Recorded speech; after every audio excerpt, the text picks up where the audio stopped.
Hello students, welcome back to our channel. तो आज हम लोग इस वीडियो में सीखने वाले हैं एनसीईआरटी क्लास 10 का चैप्टर 1 जो कि है केमिकल रिएक्शन एंड इक्वेशन। तो इसके बारे में हम लोग इस वीडियो में सीखने वाले हैं।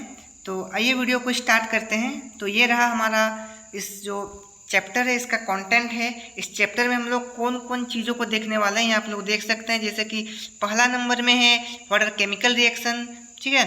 2 नंबर में है how do we identify a chemical reaction. 3rd number में है writing a chemical reaction. 4th number में है balancing a chemical reaction. 5th number में है टाइप्स ऑफ केमिकल रिएक्शन।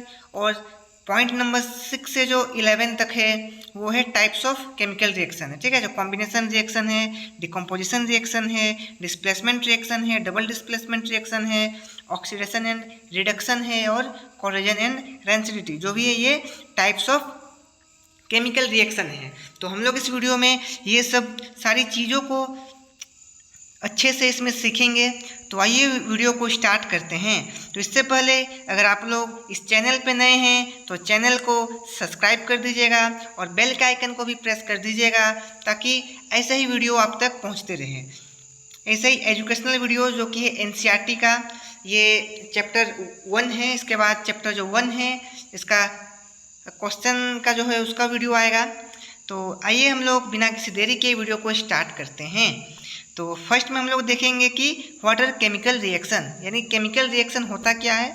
तो केमिकल रिएक्शन क्या होता है कि द ट्रांसफॉर्मेशन स्टेटमेंट से हम लोग देखेंगे कि the transformation of the chemical substance, यानी कि जो केमिकल सब्सटेंस है उसका transformation into another chemical substance is known as chemical reaction. तो केमिकल रिएक्शन क्या है, इसको हम लोग अपने अगर सिंपल सा जो वर्ड है उसमें बोले तो वो है कि the transformation of chemical substance, यानी कि जो भी केमिकल सब्सटेंस है उसका ट्रांसफॉर्मेशन जो एक प्रकार से किसी अलग प्रकार में चेंज होता है उसको हम लोग बोलते हैं ट्रांसफॉर्मेशन। तो वही जो है transformation of chemical substance into another chemical substance, यानी कि एक केमिकल सब्सटेंस का जो है ट्रांसफर किसमें, किसी अलग केमिकल सब्सटेंस में जो ट्रांसफर होता है, जो चेंज होता है, उसी को हम लोग क्या बोलते हैं, केमिकल रिएक्शन बोलते हैं। जैसे एग्जांपल हम लोग देख सकते हैं रस्टिंग ऑफ आयरन, लोहा का जंग लगना, वो एक एग्जांपल है। फिर the setting of milk into curd, जो दूध दही बनता है वो भी एक एग्जांपल है केमिकल रिएक्शन का। डाइजेशन ऑफ फूड, जो हम लोग खाना हजम होता है, डाइजेस्ट होता है, वो भी एक एग्जांपल है केमिकल रिएक्शन का। और रेस्पिरेशन जो है ये भी एक एग्जांपल है हम लोग का केमिकल रिएक्शन का। तो केमिकल रिएक्शन को हम लोग क्या बोल सकते हैं कि इसको हम लोग खाली आंखों से इसको हम लोग नहीं देख सकते हैं, ठीक है। यानी कि इसको हम लोग नॉर्मल आई से जो है वो केमिकल रिएक्शन को बिल्कुल नहीं देख सकते हैं, ठीक है। वो अंदर ही अंदर वो फॉर्म होता है, उसको हम लोग बोलते हैं केमिकल रिएक्शन। और कुछ है, और कुछ बातें हैं जो कि केमिकल रिएक्शन से जुड़ी हैं, तो उसको हम लोग देख लेते हैं। जैसे कि इन ए केमिकल रिएक्शन जो कि a new substance is formed which is completely different in properties from the original substance.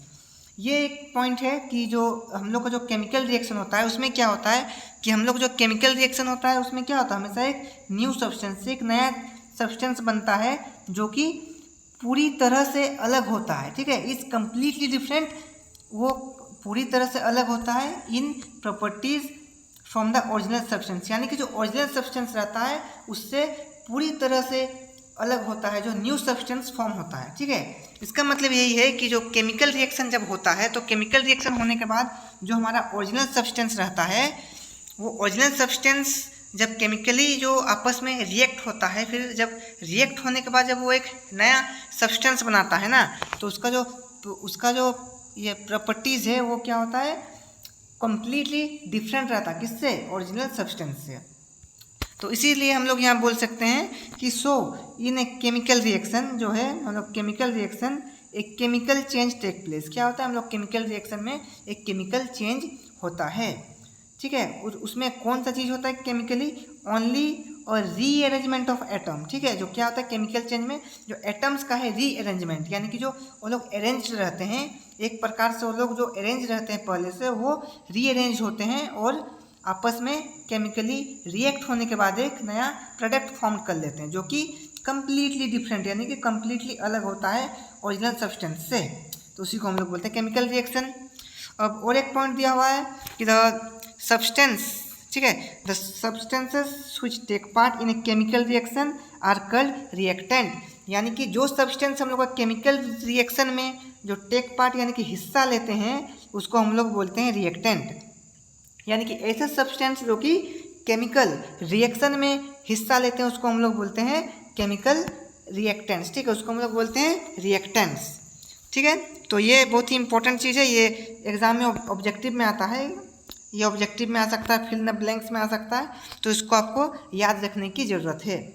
फिर और एक पॉइंट है कि the new substance formed as a result of chemical reaction is called product, यानी कि जब वो लोग केमिकली रिएक्ट होने के बाद जो हम लोग का न्यू सब्सटेंस बनता है, न्यू सब्सटेंस जो बनता है वो क्या होता है, उसको हम लोग बोलते हैं प्रोडक्ट बोलते हैं। एज एग्जाम्पल के लिए जैसे कि आप लोग मान लीजिए हम लोग C+O2, ये क्या, ये केमिकल रिएक्शन है।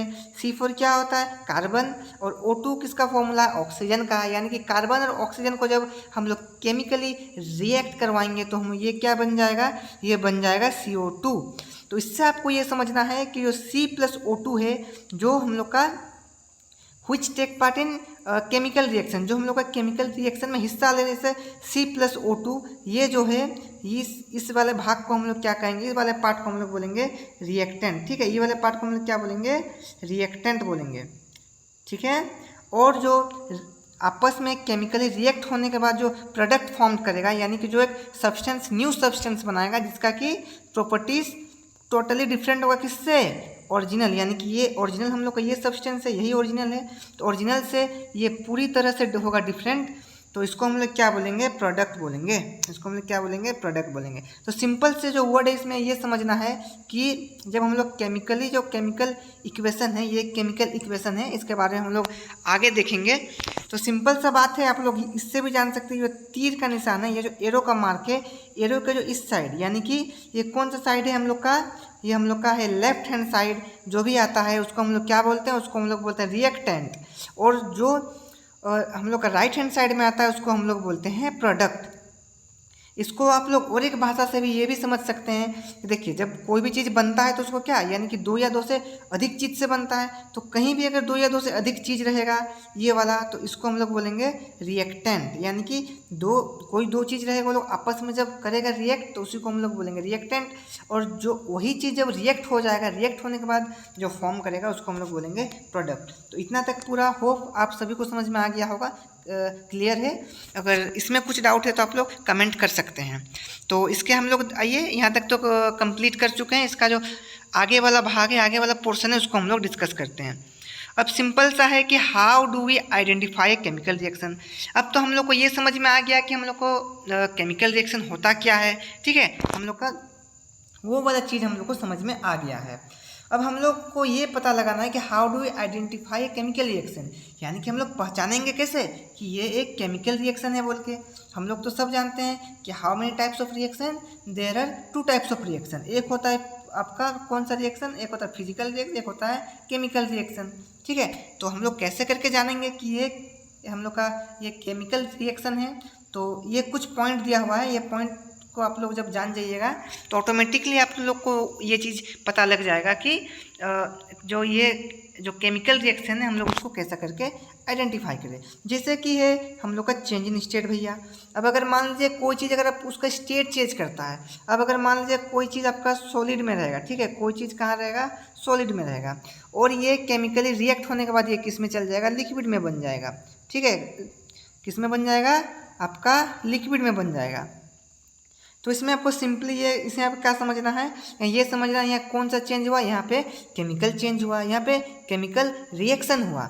तो कहने का मतलब है कि जब केमिकल रिएक्शन होता है तभी हम लोग का चेंज इन स्टेट देखने को मिलता है, या फिर जब आप लोग चेंज इन स्टेट कहीं पे देखें तो आप लोग को समझ जाना है कि वो केमिकल रिएक्शन हुआ है उस चीज़ में, ठीक है। अब पॉइंट नंबर 2 है हम लोग का चेंज इन कलर, यानी कि कलर में भी चेंज होगा।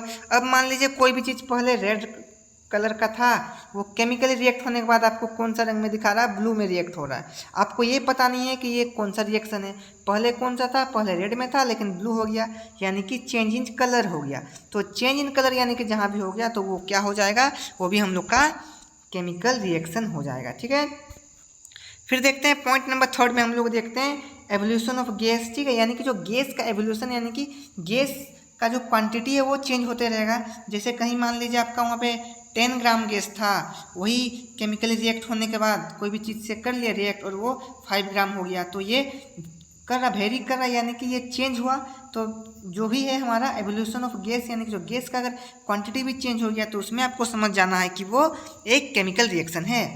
फिर पॉइंट नंबर 3 में देखते हैं हम लोग का है चेंज इन टेम्परेचर, यानी कि अगर टेम्परेचर में भी आप लोग को ऐसा कहीं वैसा देखने को मिलता है कि अगर टेम्परेचर में चेंज हो रहा है, ठीक है, कोई ऐसा रिएक्शन जिसका टेम्परेचर मान लीजिए 6 डिग्री था और वो जब आपस में हो गया रिएक्ट, उसके बाद उसका जो टेम्परेचर है वो हो गया आपका 14 डिग्री हो गया, तो ये चेंज इन टेम्परेचर देखने को मिला, ठीक है। तो चेंज इन टेम्परेचर भी आपको जहाँ मिलेगा, कोई भी अगर रिएक्शन हो रहा है उसमें आपको चेंज इन टेम्परेचर देखने मिल रहा है, तो वो भी क्या समझ में जाना है कि ये आपका केमिकल रिएक्शन है। तो यहाँ तक समझ में आ गया। अब ये एक चीज़ बहुत ही इंपॉर्टेंट है, इसको आप लोग नोट कर लीजिएगा अपने नोट कॉपी में। आप लोग चाहें तो ये जो प्रेजेंटेशन है यहाँ से अपना नोट्स भी लिख सकते हैं अपने कॉपी में, जो कि आपके आने वाले जो एग्ज़ाम है उसमें आपको हेल्प करेंगे।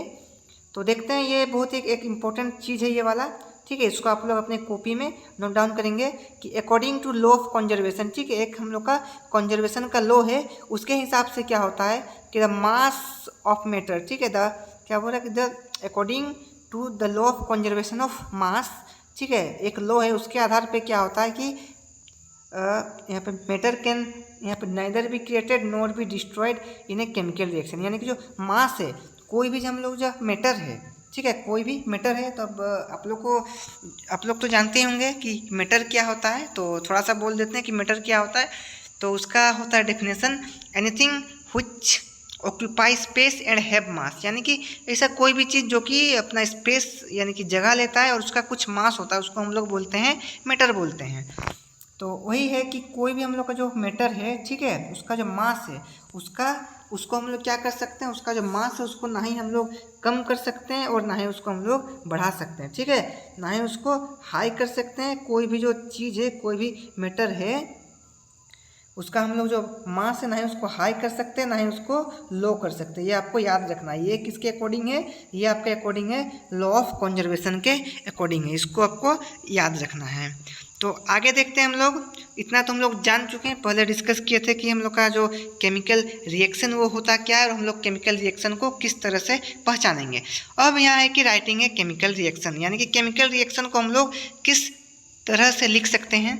तो केमिकल रिएक्शन को जो लिखने का विधि है, जो उसको कैसे लिख सकते हैं, सिंपली है, उसको हम लोग जब कोई भी जब ये दो चीज़ आपस में अगर मिल रहे हैं, यानी कि हम लोग का रिएक्टेंट जो है उसको हम लोग एक साइड में रखना है, ठीक है, और जब ये दोनों चीज़ मिलकर रिएक्टेंट मिलकर जो एक बनाएंगे आपका प्रोडक्ट, उसको अलग साइड में लिख के रखना है। तो सिंपल सा बात है कि जहाँ आपको दो या दो से अधिक सब्सटेंस, जैसे यहाँ पे मैग्नीशियम या ऑक्सीजन है, तो ये जब दोनों आपस में केमिकली होंगे रिएक्ट तो क्या बनाएंगे, MgO, यानी कि मैग्नीशियम ऑक्साइड बनाएंगे। तो यही इसका लिखने का ये तरीका है। तो उसको स्टेटमेंट देख लेते हैं हम लोग कैसा लिखते हैं कि एक केमिकल इक्वेशन रिप्रेजेंट्स ए केमिकल रिएक्शन।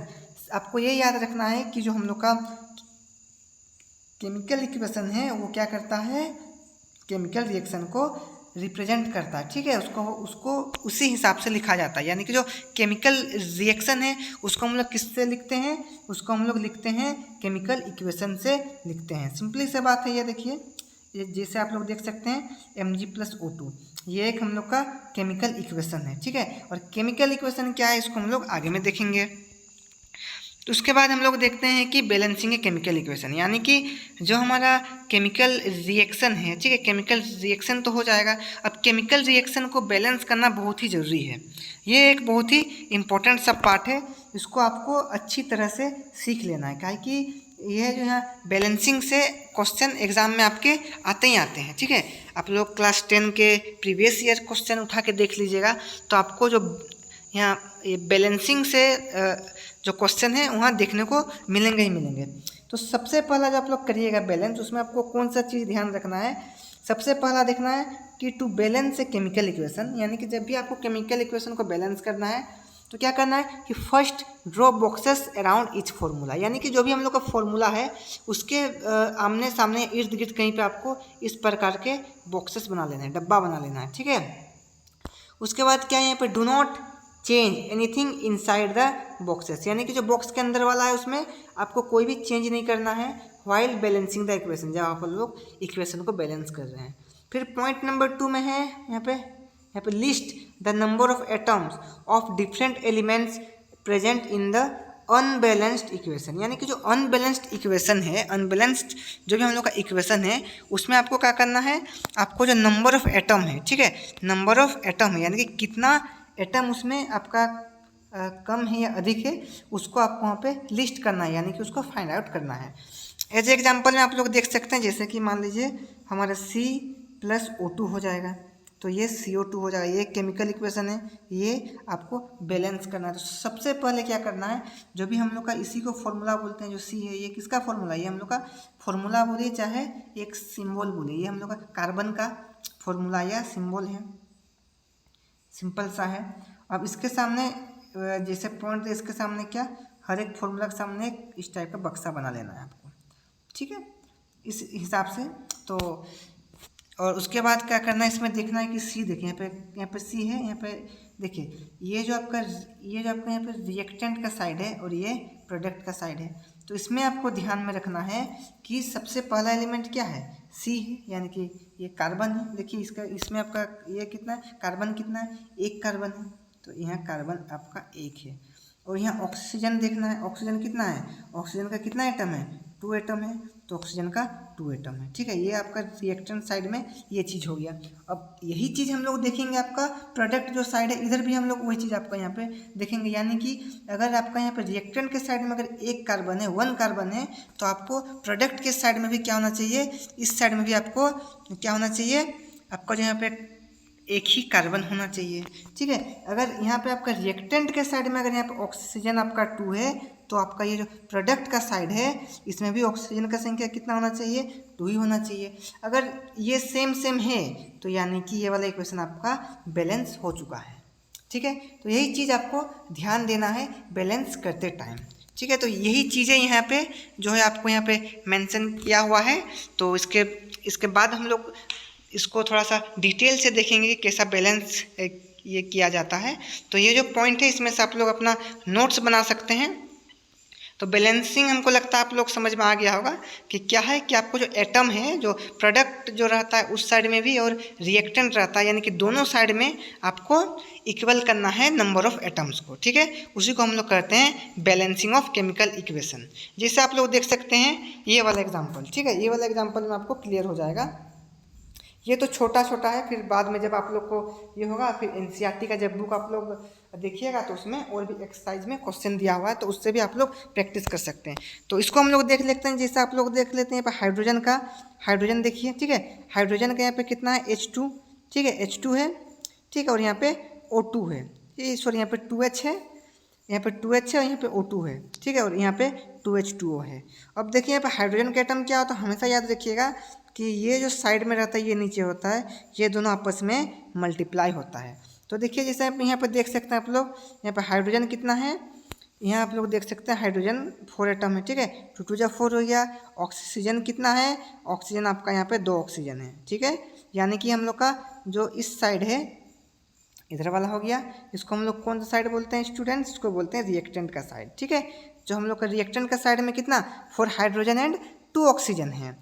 और यहाँ देखेंगे हम लोग प्रोडक्ट का साइड में अगर देखेंगे तो प्रोडक्ट का साइड में देखेंगे यहाँ भी हाइड्रोजन है, हाइड्रोजन कितना है 2 2 जा 4 हाइड्रोजन, ठीक है, यहाँ भी 4 हाइड्रोजन है। और ऑक्सीजन कितना है, यहाँ O है, लेकिन O के सामने में यहाँ 2 लिखा हुआ है, ठीक है, O के सामने में यहाँ पे 2 लिखा हुआ है, तो यानी कि यहाँ पे ऑक्सीजन भी क्या है 2 है। देखिए तो इक्वल हो गया, यानी कि हम लोग का प्रोडक्ट का साइड, ठीक है, और यहाँ पर रिएक्टेंट का साइड इक्वल है, तो यानी कि ये हम लोग का बैलेंस्ड केमिकल इक्वेशन है। तो इससे आप लोग को होप, इससे आप लोग को एक आइडिया लग गया होगा कि कैसा ये बैलेंस होता है।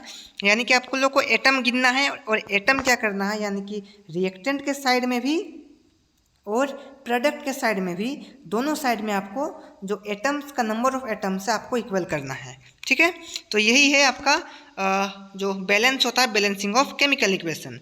तो आगे बढ़ते हैं हम लोग वीडियो का, और वीडियो में अब देखते हैं हम लोग टाइप्स ऑफ केमिकल रिएक्शन, यानी कि जो केमिकल रिएक्शन होता है उसको कितना टाइप होता है। तो ये आपको याद रखना है कि केमिकल रिएक्शन कितना टाइप होता है। There are 5 types of chemical reaction.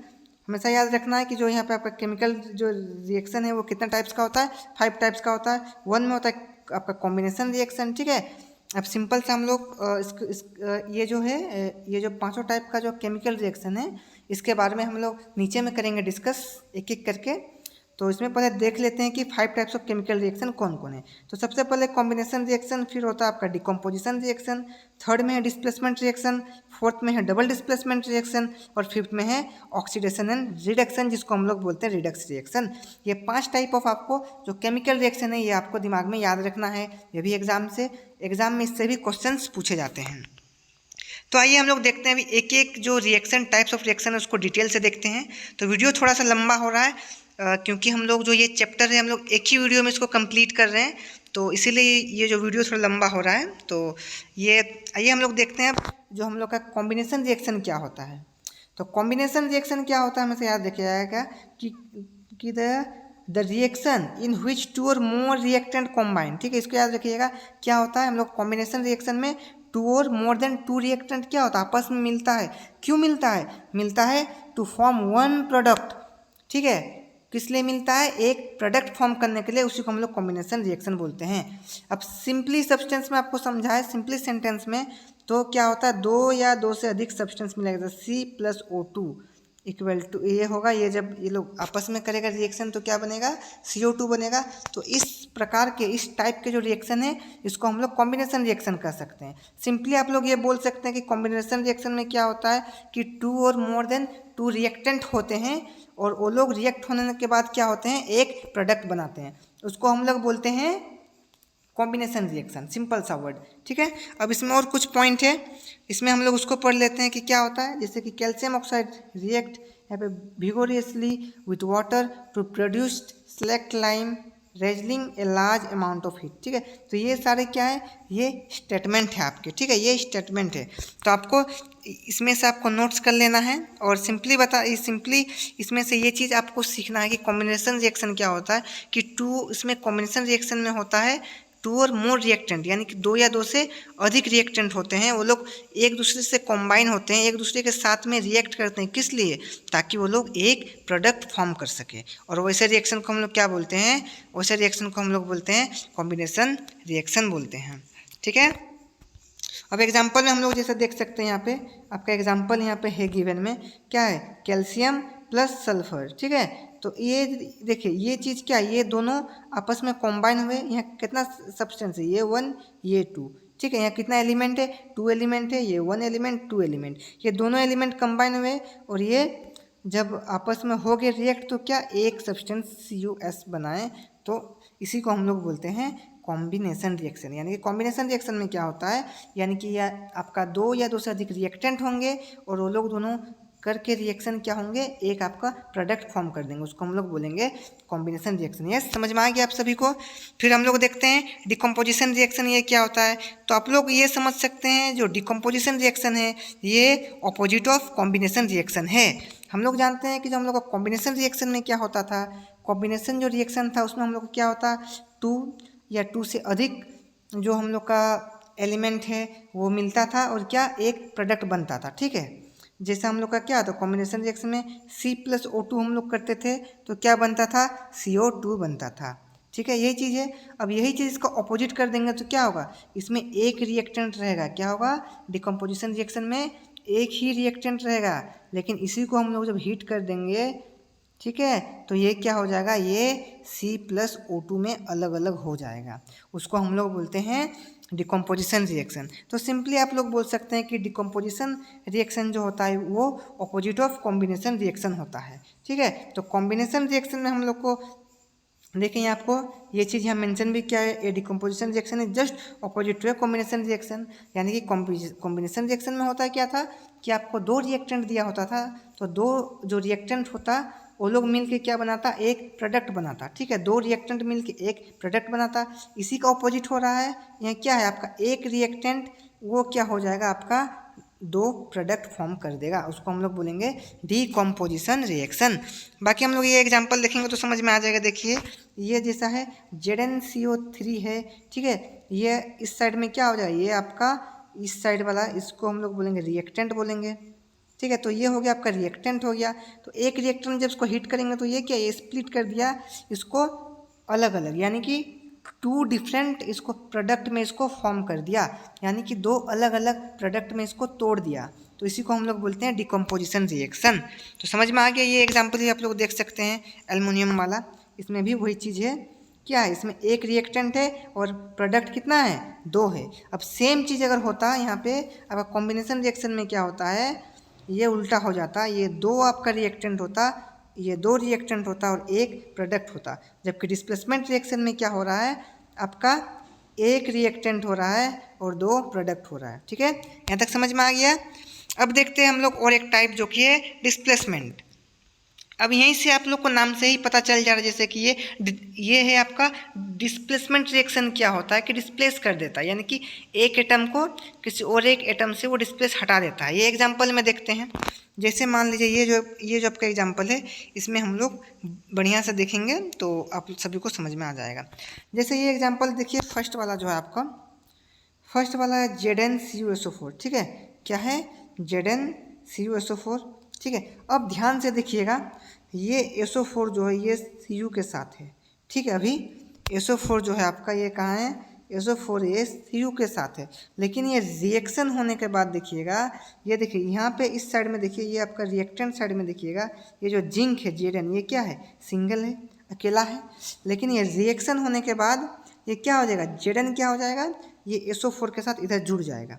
ठीक है, देखिए ZnSO4 हो गया यहाँ पे, और ये जो Cu था यहाँ, ये जो कॉपर था इसमें ये SO4 था, ये इससे हट के कहाँ चल गया, यहाँ पे Zn में, यानी कि ये डिस्प्लेस हो गया। ठीक है, तो यानी कि जो एलिमेंट है वो अगर वन प्लेस टू, अगर एक एलिमेंट से किसी अलग एलिमेंट में जाके जुड़ जाते हैं, डिस्प्लेस हो जाते हैं, तो उसी को हम लोग बोलते हैं डिस्प्लेसमेंट रिएक्शन। ठीक है, समझ में आ गया। अब ये भी देखिएगा आप लोग, ये देखिए आयरन था Fe, ये किसका सिंबल है, आयरन का है। ये SO4 इधर है, तो हम लोग देखेंगे जब हो जाएगा रिएक्ट तो SO4 क्या हो जाएगा, Fe के साथ यहाँ जुड़ जाएगा। देखिए FeSO4 हो गया और Cu बेचारा अकेले हो गया, यानी कि जो SO4 था यहाँ, ये क्या हो गया, यहाँ पे डिस्प्लेस हो गया।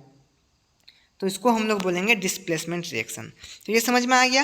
होप आप लोग को ये समझ में आ गया, यहाँ से कोई दिक्कत नहीं होना चाहिए, काहे कि ये तो सिंपल सा बात है। डिस्प्लेस यानी कि कोई भी अगर एक एलिमेंट में आपका कोई भी एक चीज़ रहेगा, आयन रहेगा, तो उसको क्या हो जाएगा, वो किसी अलग एलिमेंट में जाके वो उसमें जुड़ जाता। देखिए ये सब Pb, ये किसका, ये लीड का है। ठीक है, लीड में देखिए CuCl2 था, लेकिन ये रिएक्शन होने के बाद क्या हो जाएगा, Pb लीड यहाँ क्या था, अकेला था, लेकिन यहाँ क्या हो गया, Cl को अपनी ओर ले आया, यानी कि Cl इसमें आके जुड़ गया और Cu क्या हो गया, अकेले हो गया, यानी कि ये क्या हो गया, ये हम लोग का डिस्प्लेस हो गया। तो इसको हम लोग बोलते हैं डिस्प्लेसमेंट रिएक्शन। ठीक है, ये देखिए ये सिंपल सा, ये एग्जाम्पल में ये भी एग्जाम्पल वही है, जिंक के H2SO4 है। ठीक है, H2SO4 है। अब सिंपल सा बात है, यहाँ H2 क्या हो जाएगा, ये H2 तो यहाँ जाके H2 ही रहेगा, लेकिन जो S है वो जिंक S के साथ आके जुड़ गया। देखिए, ठीक है, ये डिस्प्लेस, यही है कि जिंक डिस्प्लेसेस हाइड्रोजन, यानी कि जिंक जो ये क्या किया, हाइड्रोजन को हम लोग को डिस्प्लेस कर दिया। ठीक है, ये होता है डिस्प्लेसमेंट रिएक्शन। अब आगे देखते हैं, और एक टाइप होता है हम लोग का डबल डिस्प्लेसमेंट रिएक्शन। क्या होता है डबल डिस्प्लेसमेंट भी, ये भी क्या है, जस्ट लाइक आपका डिस्प्लेसमेंट रिएक्शन है। ठीक है, इसमें क्या एक्सचेंज ऑफ आयन इसमें भी होता है। उसमें क्या होता था, उसमें आपका सिंगल होता था, एक आयन चेंज होता था। इसमें क्या होता है, दोनों आयन चेंज होगा।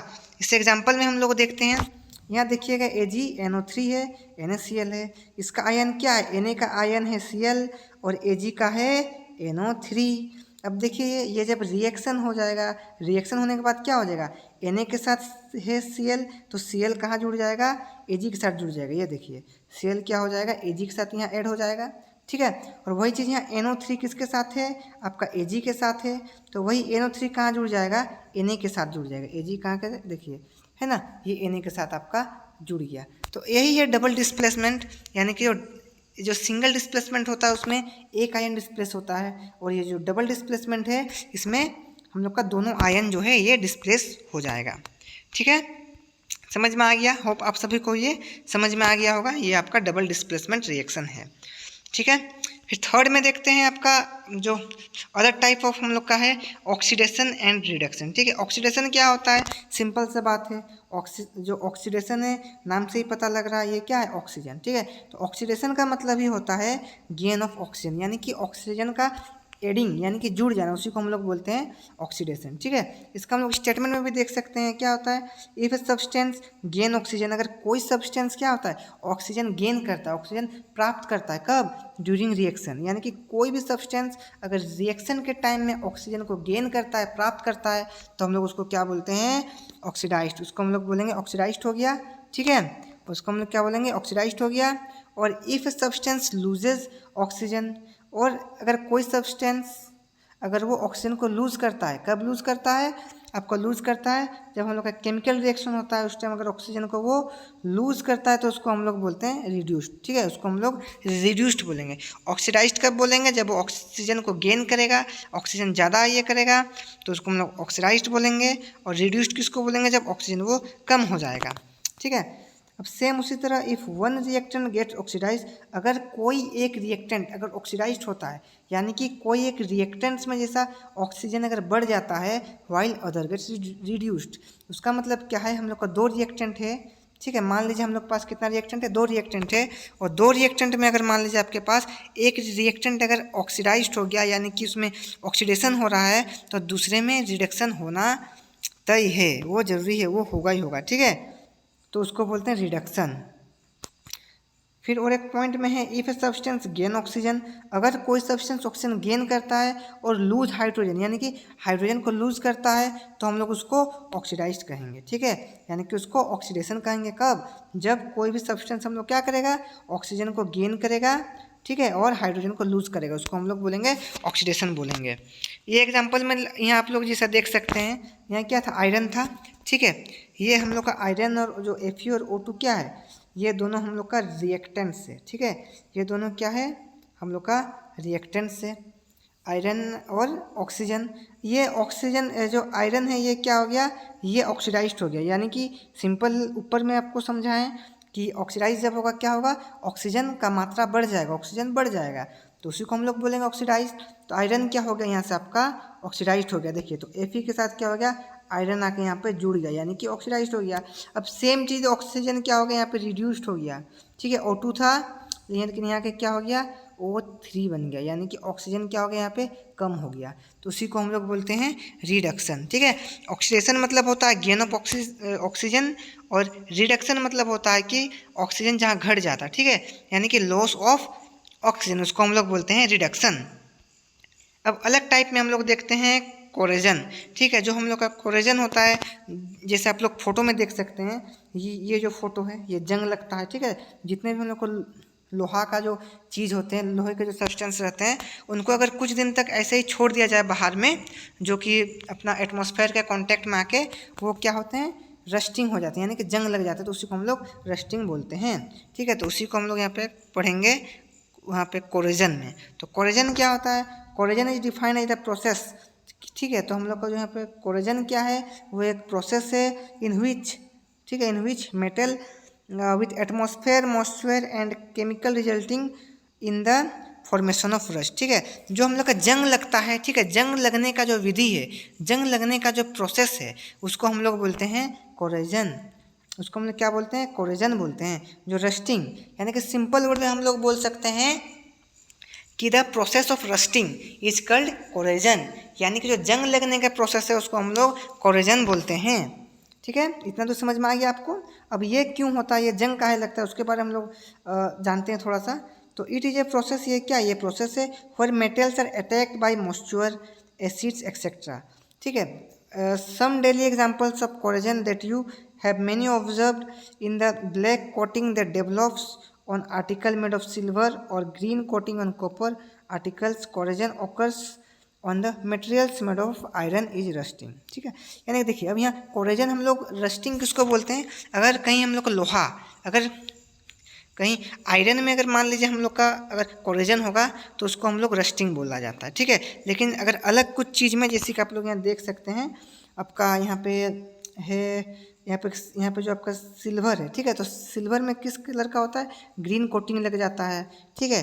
जो यहाँ पे आपका यहाँ पे कॉपर है, कॉपर में क्या होता है, उसमें भी आपका ग्रीन कोटिंग का उस टाइप का जंग लगता है, उसी को हम लोग बोलते हैं कोरोजन, ठीक है। तो कोरोजन मतलब क्या होता है, it is a process of rusting, ठीक है। तो सिंपल, अब रस्टिंग जो जंग कैसा लगता है, जंग लगने का मुख्य जो कारण है हम लोग का, ठीक है, जंग लगने का जो मुख्य कारण है वो क्या आता है, जब कोई भी सब्सटेंस को हम लोग बहुत समय के लिए बाहर में छोड़ देते हैं। बाहर में यानी कि ऐसा जगह जहाँ की उसका एयर, यानी कि एयर का मॉइस्चर हुआ, एसिड हुआ, ठीक है, उसके साथ वो जब कांटेक्ट में आता है तो वहाँ पे क्या होता है, एक प्रोसेस स्टार्ट होता है, वो उसको रस्टिंग कहा जाता है, ठीक है। इस तरह का आप फोटो में देख सकते हैं, इस तरह का जंग लगता है, ठीक है। तो जंग कैसा लगता है, तो जंग लगने का मुख्य कारण क्या है कि कोई भी चीज़ को हम लोग उसको बाहर में छोड़ देते हैं, ठीक है। कोई भी ऐसा मान लीजिए आयरन लोहा है, अब लोहा को हम लोग कुछ दिन तक बाहर में छोड़ देंगे तो बाहर में हम लोग का क्या हवा बहती रहती है, तो जब हवा के कांटेक्ट में आएगा, एयर का कांटेक्ट में आएगा, ठीक है, फिर हम लोग को जो डस्ट पार्टिकल्स इतने सारे उड़ते रहते हैं बाहर में, वो जब आपस में जब कांटेक्ट में आएगा, फिर एसिड कुछ रहता है, तो वो जब एसिड जो ये मॉइस्चर एयर वो जब कांटेक्ट में आते हैं आयरन के कांटेक्ट में, तो एक क्या होता है कि हम लोग का ब्राउन कलर का एक वहाँ पे कोटिंग चढ़ जाता है, ठीक है, एक ब्राउन रंग का वहाँ पे कोटिंग चढ़ जाता है, यानी कि एक हम लोग को ब्राउन ब्राउन टाइप का दिखता है, इस टाइप का, और उसी को हम लोग बोलते हैं रस्टिंग, ठीक है। होप आप लोगों को ये समझ में आ गया होगा। फिर देखते हैं हम लोग रेंसिडिटी क्या होता है। तो रेंसिडिटी मतलब हम लोग यहाँ देखते हैं कि the term rancidity refers to a condition in which food becomes undesirable, ठीक है। तो रेंसिडिटी का मतलब होता है कि खाना का खराब होना, यानी कि जितने भी खाना है, हम लोग खाना वाना खाते हैं, तो जब खाना खराब हो जाता है तो उसी को हम लोग बोलते हैं रेंसिडिटी, बिकम्स अनडिजायरेबल, ठीक है। यहाँ एक टर्म है अनडिजायरेबल, यानी कि वो खाने योग्य नहीं रहता, उसको हम लोग बोलते हैं रेंसिडिटी, यानी कि वो रेंसिडिटी के चलते ही वैसे होता है, ठीक है।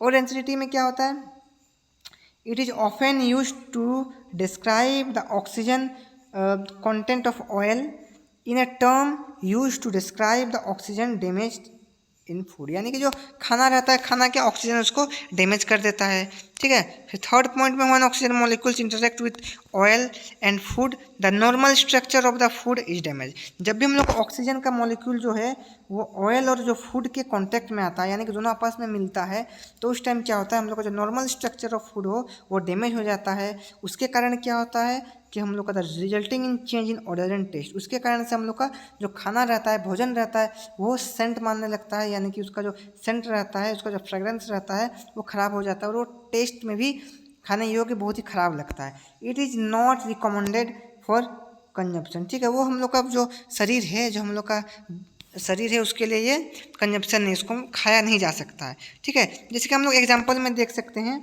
N example of rancidity, example देख सकते हैं, is when a chip is pack expose to atmosphere in air which result in change of taste नोडल। सिंपल सा बात है, जब आप लोग लेस, जो 5 रुपये का लेस का चिप्स मिलता है, वो देखिएगा उसमें हवा रहता है, ठीक है। उसमें कौन सा गैस रहता है, उसमें हम लोग का नाइट्रोजन रहता है, क्या रहता है, नाइट्रोजन रहता है, याद रखिएगा, ठीक है।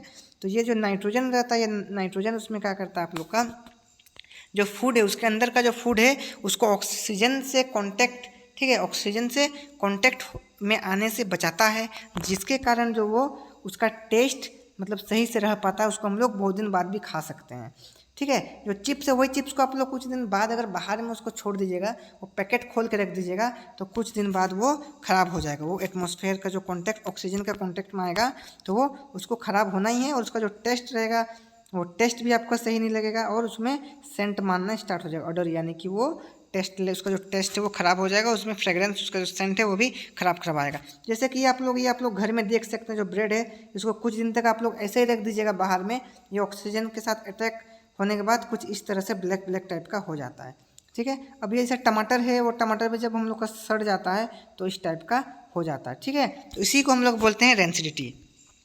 तो आज का ये जो आपका चैप्टर 1 है एनसीईआरटी साइंस का, जो है क्लास 10 का चैप्टर 1 यहीं पे ख़त्म होता है। तो मिलते हैं हम लोग नेक्स्ट वीडियो में। होप आप सभी को ये जो वीडियो है पसंद आया होगा, इसमें आप लोग को हेल्प हुआ होगा कुछ सीखने में। अगर इस वीडियो में अगर कुछ आप लोग को समझ में नहीं आया तो आप लोग ये बॉक्स आपका कमेंट बॉक्स में लिख सकते हैं। तो आज के लिए इतना ही, मिलते हैं अगले वीडियो में। ठीक है, तो ये तब तक के लिए बाय बाय, अपना ध्यान रखिएगा।